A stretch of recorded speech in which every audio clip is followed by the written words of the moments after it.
ፍጥረት ኩሉ ኢየሱስ ይበል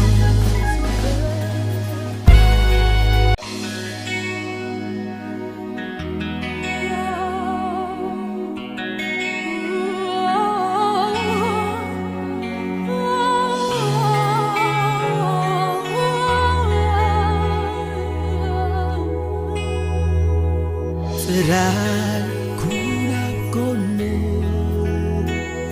ኣይትፋለየኒ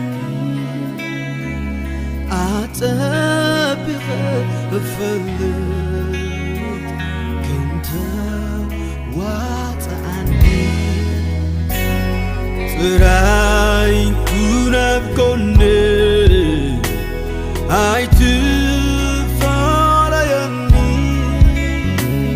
أطبق يفلت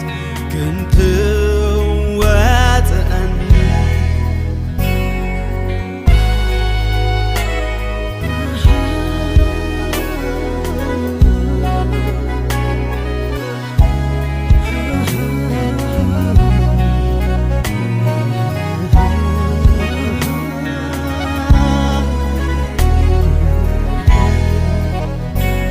زلوخا نمنباري أستماقيريو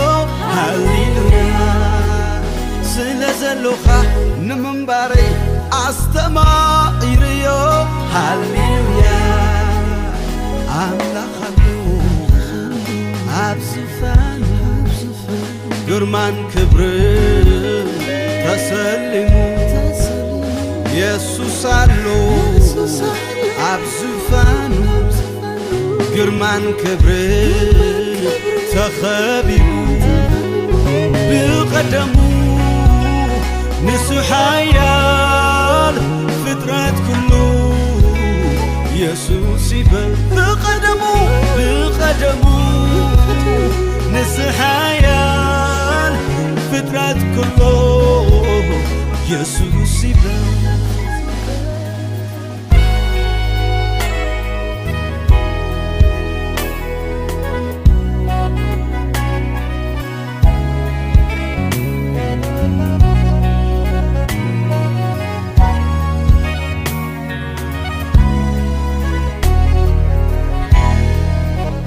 نتسلماتي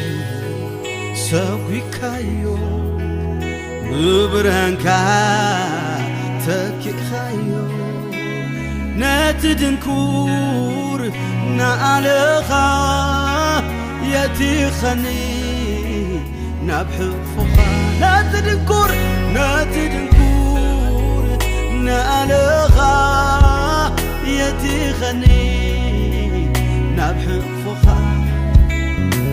زلوخا نمنباري أستماقيريو هاليلويا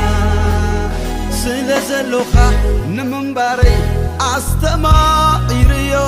هاليلويا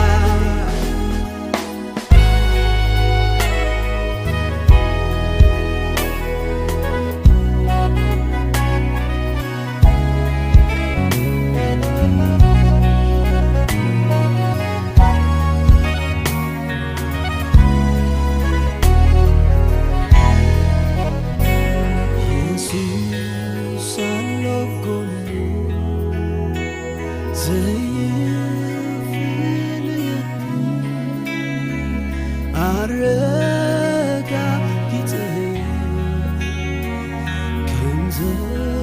واتأني على كوني يسوس على كوني زي في الليالي أرجع كتير كنز واتأني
ጠቢኸ እፈልጥ ክንተ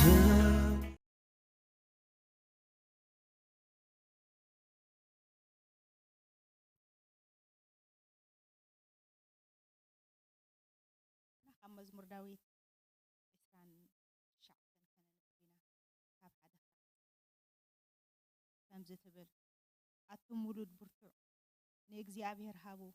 ንእግዚአብሔር ክብርን ሓይልን ሃብዎ ንእግዚአብሔር እቲ ንስሙ ዝግብኦ ክብሪ ሃብዎ ንእግዚአብሔር ብገጽ ቅድስና ስገድሉ ድምፂ እግዚአብሔር ኣብ ልዕሊ ማያት እዩ ኣምላኽ ክብሪ የንጎድጉድ ኣሎ እግዚአብሔር ኣብ ልዕሊ ብዙሕ ማያት እዩ ድምፂ እግዚአብሔር ብስልጣን ድምፂ እግዚአብሔር ብግርማ እዩ ድምፂ እግዚአብሔር ንጽሕድታት ይሰብሮ እግዚአብሔር ንጽሕዲ ሊባኖስ ይሰብሮ ሊባኖስን ንስርዮንን ከም ብተይ ከም ጣዕዋ ጎባይ ይዕንድሮም ድምፂ እግዚአብሔር ንሃልሃልታ ሓዊ ይስንጥቆ ድምፂ እግዚአብሔር ንምድሪ ባዳ የንቀጥቅጦ እግዚአብሔር ንምድሪ ባዳ ቃዲዮስ የንቀጥቅጦ እዩ ድምፂ እግዚአብሔር ንእራብ የውልደን ንዱር የርጉፎ ኣብ መቅደሱን ኩሉ ክብሪ ይብል ኣሎ እግዚአብሔር ኣብ ልዕሊ ማያት ኣይሂ ተቐመጠ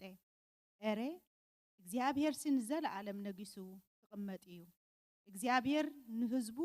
ኃይል ይህቦ እግዚአብሔር ንህዝቡ በሰላም ይባርኩ ሃሌሉያ በምስጋና እስክንጸልይ ነመስግነካ ለና እግዚአብሔር ኩልና በመንፈስ ልኹ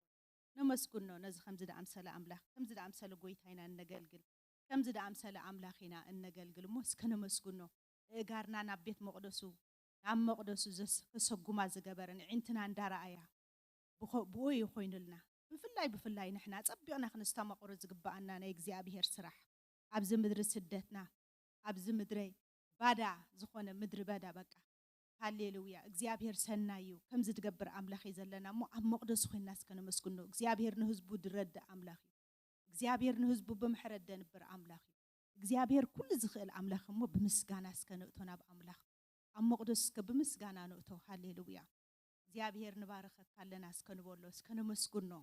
እዚ ከምዚ ትገበር እግዚአብሔር ጎይታ ሰራዊት ሃሌሉያ ነመስግን ነው እስከ በምስጋና እስከ ንምጻ መንነትና እስከ ነርእዮን እግዚአብሔር መንና ንሕና እስከ ንቦሎ እስከ ህላውነትና ናብ እግዚአብሔር ይፈለጥ ሃሌሉያ ጎይታ እግዚአብሔር ነመስግነካ ለና ጎይታ እግዚአብሔር ንባረከካ ለና ኩሉ ትኽእል አምላኽ ኢኻ እግዚአብሔር ንምድረ በዳ የንቀጥቅጦ እግዚአብሔር ንምድረ በዳ የንቀጥቅጦ ሃሌሉያ እግዚአብሔር ጎይታ ሰራዊት ምድረ በዳና ከንቀጥቅጥ እስከን እግዚአብሔር ንጸልይ እስኪ በምስጋና ናብ እግዚአብሔር ንምጻ ምድረ በዳ ድኾነና ነገራት ከንቀጥቅጦ እግዚአብሔር ንጽሕዲ ሊባኖስ ይጨዶ ይሰባብሮ ሃሌሉያ ጎይታ ነመስግነካ ለና ጎይታ ንባረከካ ለና ልዕል ነብለካ ለና እግዚአብሔር ጎይታ ሰራዊት ምስጋና ንዓኻ ይኹን ወእግዚአብሔር በምስጋና ናባኻ ንመጻለና እግዚአብሔር ጎይታ ሰራዊት እዚ ዝገበርካ ንስኻ ኸሞ ተመስገን ወአምላኽ ተመስገን ወእግዚአብሔር ጎይታ ሰራዊት ክብሪ ንበካ ለና እግዚአብሔር ንሕና መን ምስኮና ነዚ ከምዚ ዳምሰልካ አምላኽ ነዚ ኩሉ ትኽእል አምላኽ ወእግዚአብሔር ጎይታ ሰራዊት መን ምስኮና ንሕና ወለው ወሃቦ ካበይ ይኾይንልና ሃሌሉያ ኣብዚ መጺና ንዓኻ ክንሰግድ እስከን እግዚአብሔር ክብሪ ንሃቦ ኣቱም ውሉድ ብርቱዓት ንእግዚአብሔር እስከ ክብሪ ሃብዎ ንእግዚአብሔር እስከ በቲ ዝግብኦ አመስግንዎ በቲ ዝግብኦ እስከ ክብሪ ሃብዎ ይብል ጽሑፍ ሃሌሉያ ጎይታ ነመስግነካ ለና ጎይታ ነኽብረካ ለና ጎይታ ንሰግደልካ ለና እግዚአብሔር አምላኽና ነምልኸካ ለና አንታ ሰማይን ምድርን ዝገበርካ እግዚአብሔር አንታ ተንጎድጉድ እግዚአብሔር አምላኽ ነመስግነካ ለና ጎይታ ሰራዊት ንባረከካ ለና ሕያዋይ ጓሳ ሓያል ከንስኻ እግዚአብሔር ጎይታ ሰራዊት ኩሉ ከዓልነት ከለካስ ወእግዚአብሔር አምላኽና ንዓና ተኣልዎ እግዚአብሔር ጎይታ ሰራዊት ሃሌሉያ ኣብ ቅድሚኻ ንቐርቦ እግዚአብሔር ጎይታ ሰራዊት ክንቀርበካ ድማ ጌርካና እግዚአብሔር አምላኽና ነመስግነካ ለና እግዚአብሔር ጎይታ ሰራዊት ሃሌሉያ ምብርባር ይኹን እግዚአብሔር ጎይታ ሰራዊት ለምሸት ምብርባር ይኹን እግዚአብሔር አምላኽና እንታይነትካ ክንፈልጥ ዕቤትካ ክንፈልጥ ዕቤትካ ከነዞንቱ ምእንቲ ምብርባር ይኹን እግዚአብሔር ጎይታ ሰራዊት مبربار يكون وእግዚአብሔር أملاخنا فنحنيح يكون وእግዚአብሔር مقطام يكون وእግዚአብሔር قويتا سراويت هاليلويا وእግዚአብሔር قويتا سراويت عصم تدقات أطمول جماوت تزقات أطمول مشت يكون إز مشت إز وእግዚአብሔር أملاخ إننا نبخان متص ولا وحبو خبرنا عخا يكون وእግዚአብሔር خبرنا عخا يكون وእግዚአብሔር قويتا سراويت هاليلويا بمسغانا وقويتا نبخان متص علنا نمسغنك انتاي كنبكا نخيل قويتا انتاي كنبكا نخيل انتاي كنبكا نخيل عفنا خفيتنا اسكنا مسغنو نزلعو الأملاخ إنه بوكو يبلنا إنه خفلو كو يبلنا نእግዚአብሔር تمسغن يا دلاتنا تمسغن اسكن بولم تزغبو خبر اسكنا حبو تزغبو مسغانا اسكنا حبو نእግዚአብሔር هاليلويا نمسغنك كالنا እግዚአብሔር نمسغنك كالنا እግዚአብሔር ጎይታ ሰራዊት هاليلويا نمسغنك كالنا እግዚአብሔር ጎይታ ሰራዊት ክብርን በካለና ኃያል አምላክ ክብርን በካለና ወኃያል አምላክ እግዚአብሔር ስኻዓብ ይኻሞ ነመስግነክ ተመስገን ወእግዚአብሔር አምላክ ተመስገን ወእግዚአብሔር አምላክ ተመስገን ወእግዚአብሔር ኣብ መቅደስካ ከነአቱ ጌርካና ይኻሞ ተመስገን ኣብ ቅዱስ ቅዱሳንካ ከነአቱ ጌርካና ይኻሞ ተመስገን ንሰግደልካለና ሃሌሉያ እስከነመስግን ነው ውሽጥና እስከ በምስጋና ይምላ ውሽጥና እስከ በምስጋና ይምላ ሃሌሉያ አቱም ውሉድ ብርቱ ንእግዚአብሔር አመስግንዎ ዝግቦ ክብር እስከ ሃቦ እስከ ሕዋተይ እንደቀይን ዝግቦ ክብር እስከ ንእግዚአብሔር ንሃቦሎ ምሸት ዝግቦ ክብር እስከ ንሃቦ ሃሌሉያ ይግቦ ስለዝኾነ ጋርና ዘሳጎመን እግዚአብሔር ንስዩ ዕንትና ክሪአ ዝገበር እግዚአብሔር ንስዩ ካብ ክንዲ ሓደጋታትን ክፉእን እንዳሓለወ እንዳባለህን بقل إزشفنا نأجزيابير نسيو مسجانا نعخايو زيابير نمسجنك كلنا سلا أخيبانا وزيابير سلا مكابنا نمسجنك كلنا زيابير أملاك تمسجن هاليلويا تمسجن تراينا نبلك بلبنا نسجد الكاو زيابير بلبنا نسجد الكاو بيتا سلا زقباك هاليلويا هاليلويا هاليلويا هاليلويا هاليلويا هاليلويا هاليلويا هاليلويا هاليلويا هاليلويا هاليلويا بمحالية إسرائيل تنبر أملاك هاليلويا هاليلويا هاليلويا هاليلويا كبر نبكالنا እግዚአብሔር كبر نبكالنا እግዚአብሔር كبرنا عخا يكون እግዚአብሔር ጎይታ ሰራዊት هاليلويا بلبنا نسجدل كالنا እግዚአብሔር ጎይታ ሰራዊት أنت كل تخيل أملاك نمسجنك كالنا أنت عبي أملاك نمسجنك كالنا أنت خبور أملاك نمسجنك كالنا زقباك خبر وسد قويتا سراويت زقباك خبر وسد እግዚአብሔር قويتا سراويت اتزقباك وسد وأملاكنا هاليلويا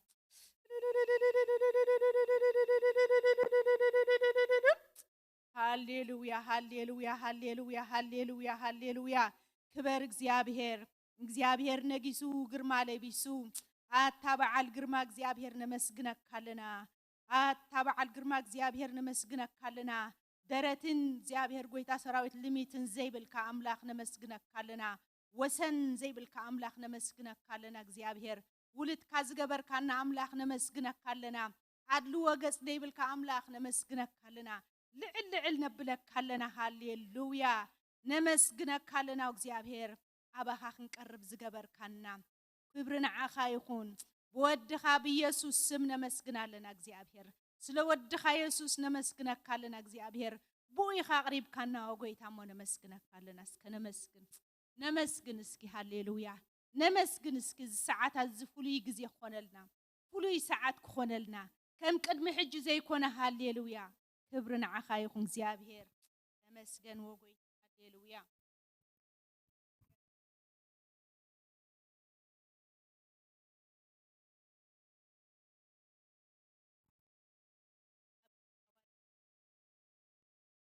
كمتي دمادو خجبر هاليلويا أب جبر حواريات كخمزيبل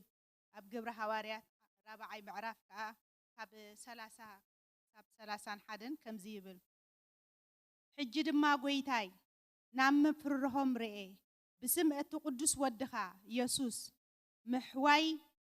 حموماتن تمرتن تأمراتن كخون يتكازرجح نبارات كادم ما بكل تبعات قالكا خزاربو هبهم ምስሎም ሞኑ ከዓ እታ ተኣኪቦምላ ዘለዉ ስፍራ ተናወፀት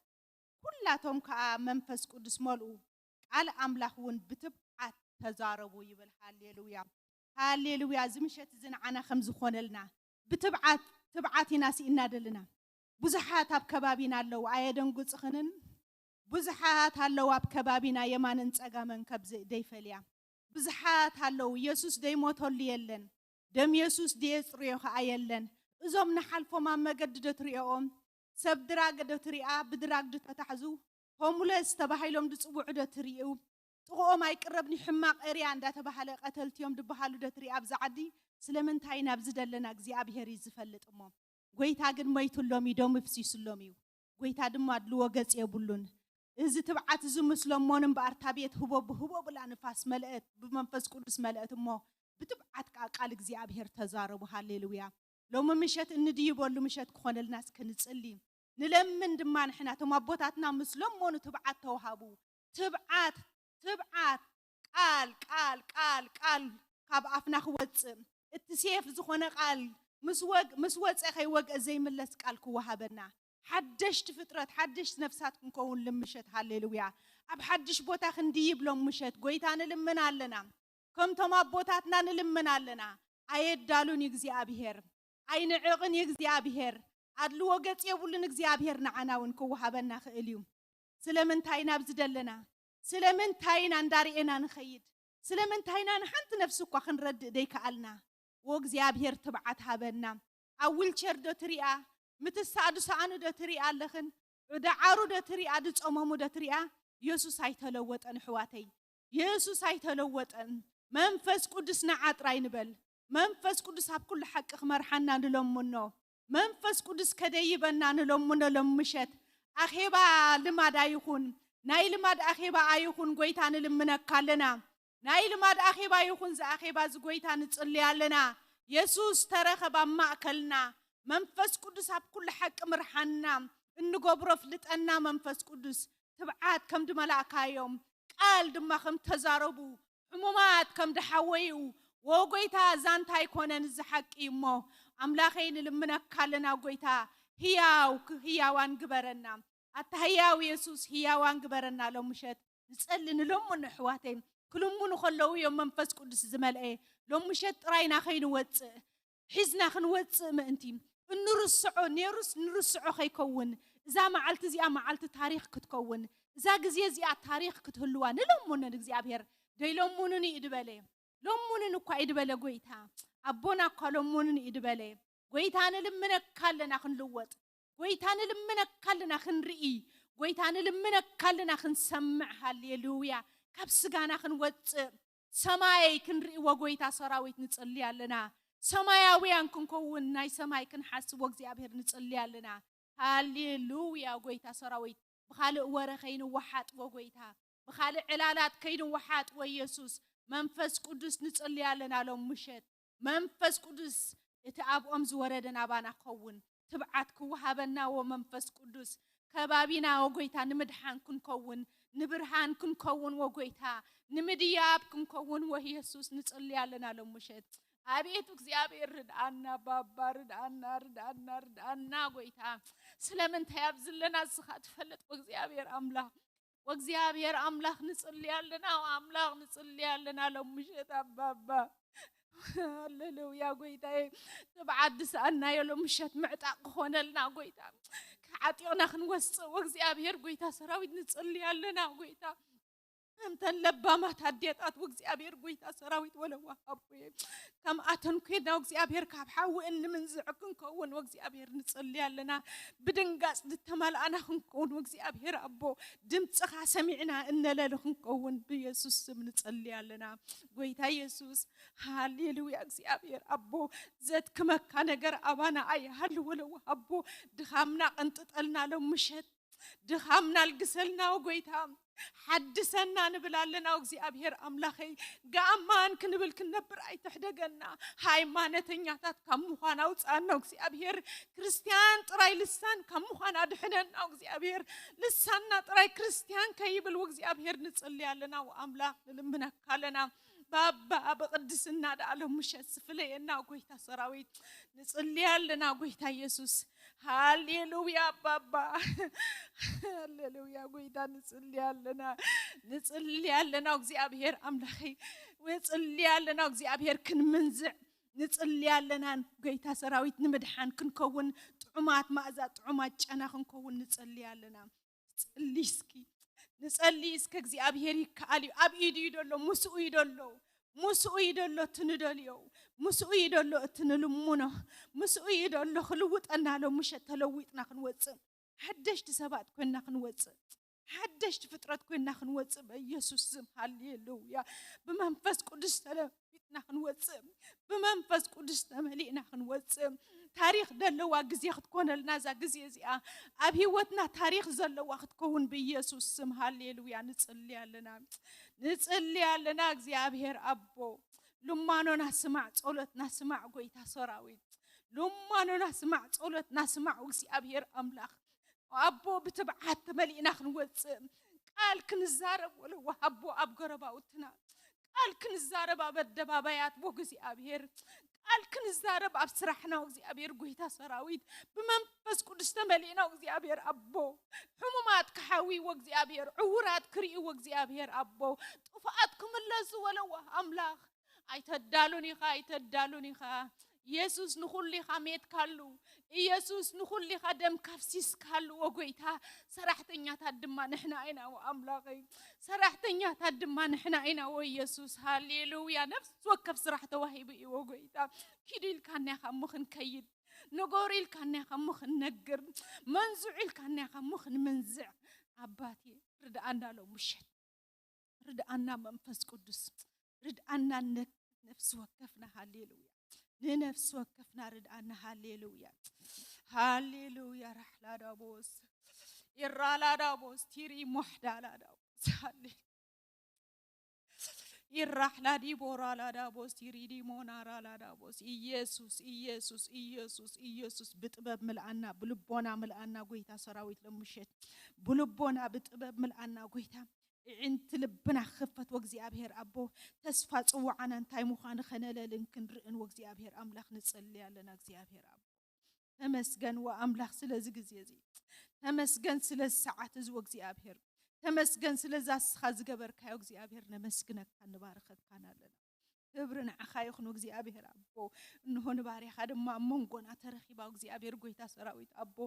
አፋኽት ከፍት ኮላ ወለው አቦ ኸብዓል ኻብ ሰማይ ክኸውን እግዚአብሔር ምንጮ ኻባኻ ኸውን በኢየሱስ ስም ንጽልያለና እግዚአብሔር ጎይታ ሰራዊት ከናፍራው እግዚአብሔር ስኻ ተቀመሉ ወለው አቦ ከምቡም ባኸተት ተሐላልፍ ካባኻው በኢየሱስ ስም ንጽልያለና ንነፍስ ወከፍ ምትንካፍ ክኸውን እግዚአብሔር ንነፍስ ወከፍ እግዚአብሔር ጎይታ ሰራዊት ወለው አቦ ምልዋጥ كون هاليلويا أملاخي تخيلي خمونا مسجنك كلنا ويتها تخيلي خمونا مسجنك كلنا كبرنا عخاي يكون እግዚአብሔር أملاخ هاليلويا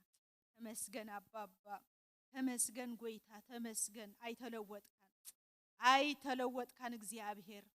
أي تلوت كان هاليلويا أي تلوت كان እግዚአብሔር أبو نزل عالم نسخة خمونا مسجنك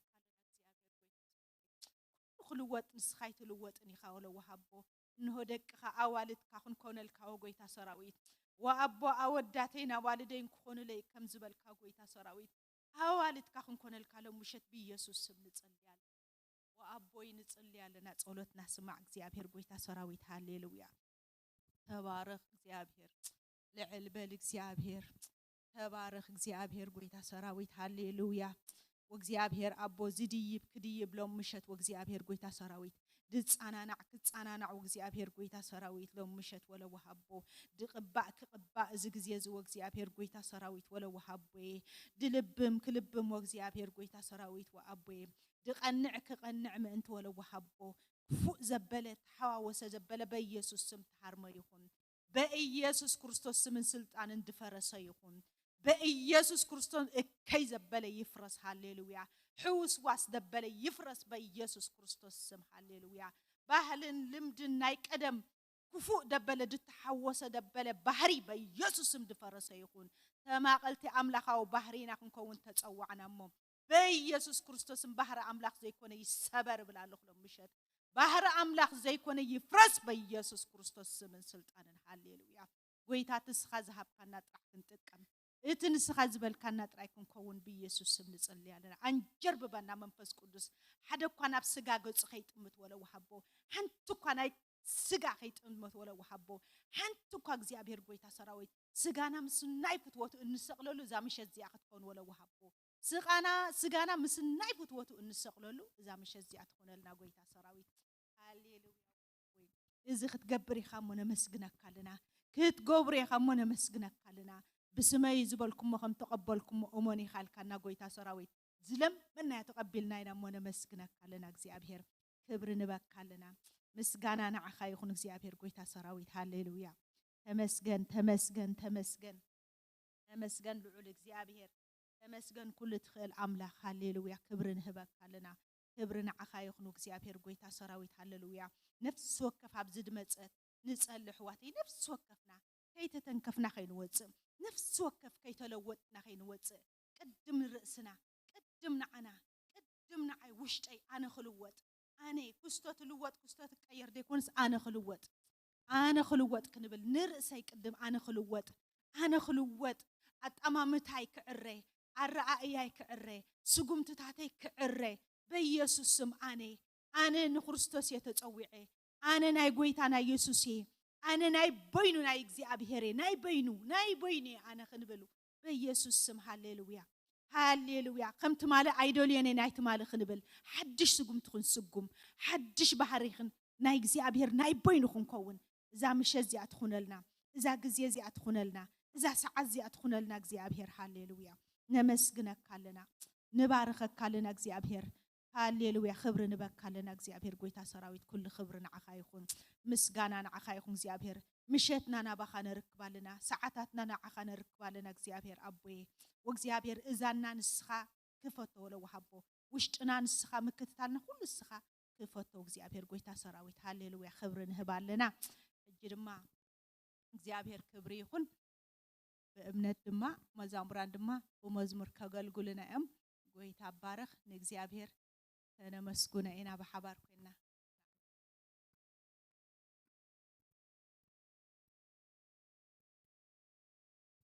هاليلويا سكب زمان فس خلنا እግዚአብሔር مسكن እግዚአብሔር كنودسو إنا هاليلويا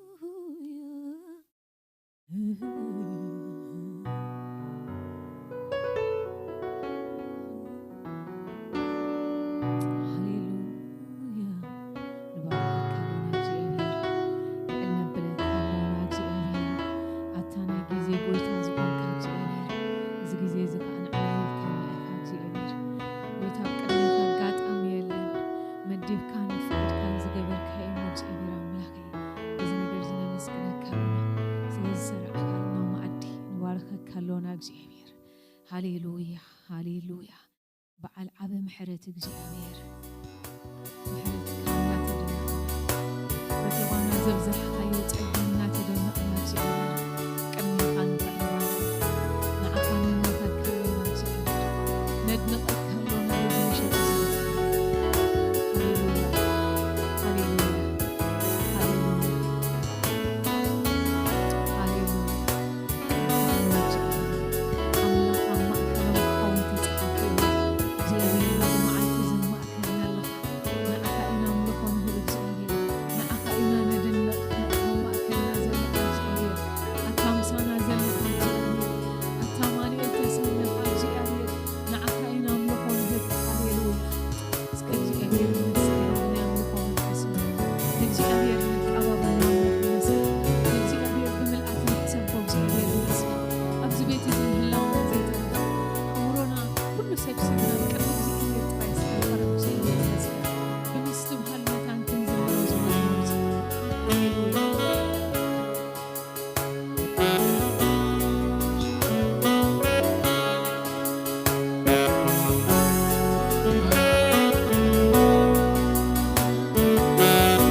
نفسنا تأمنك يسوع بروح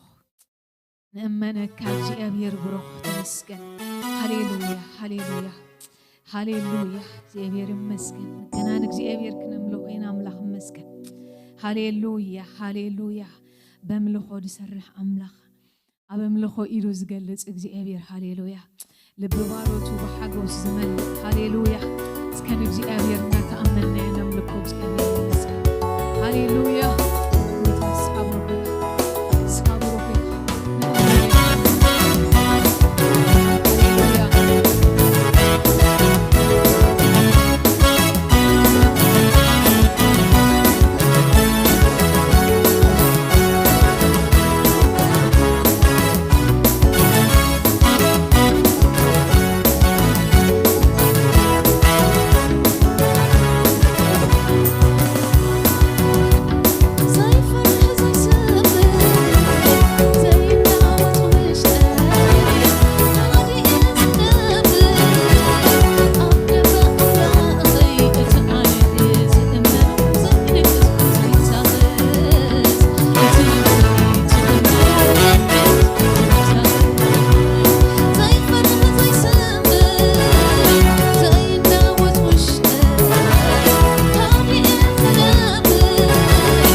كبرن قويتا يخون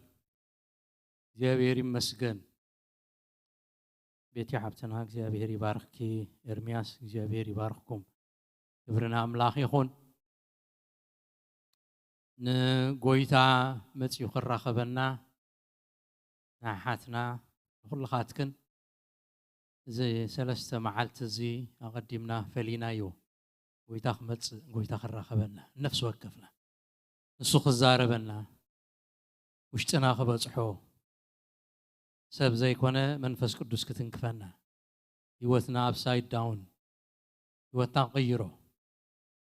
حيلو خلبسنا تصقو قبنا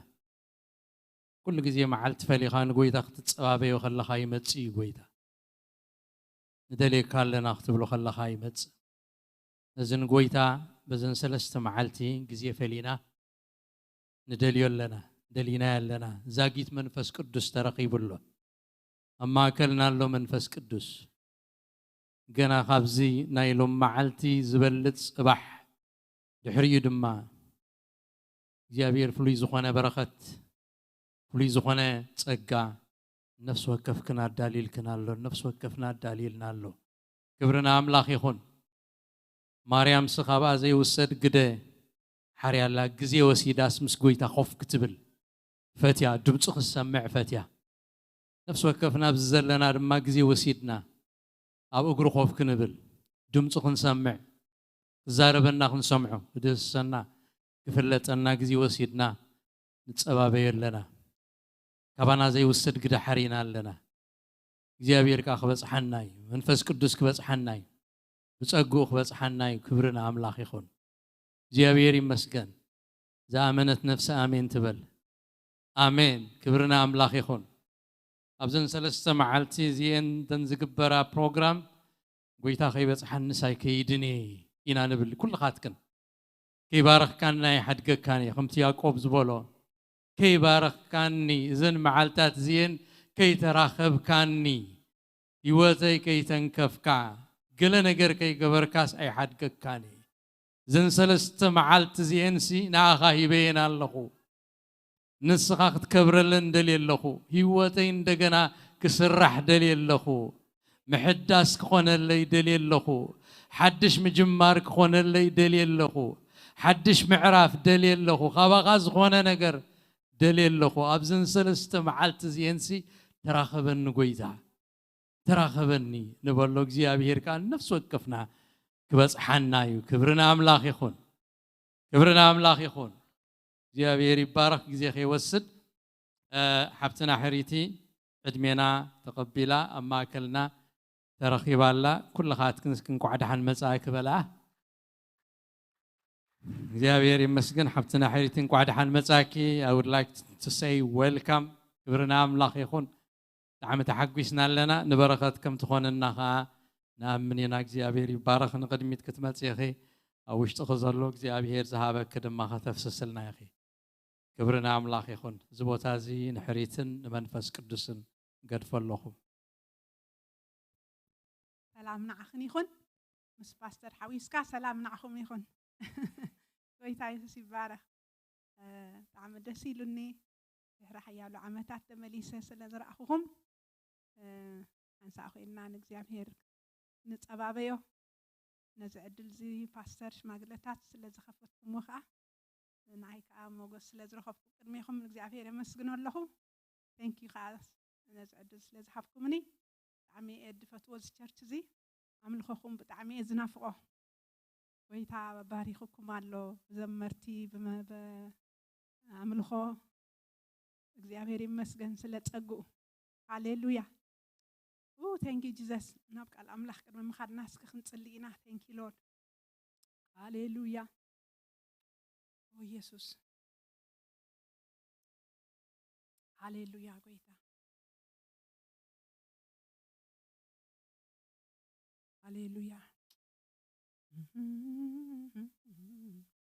እግዚአብሔር እንታይሳነ ካዲዩ እግዚአብሔር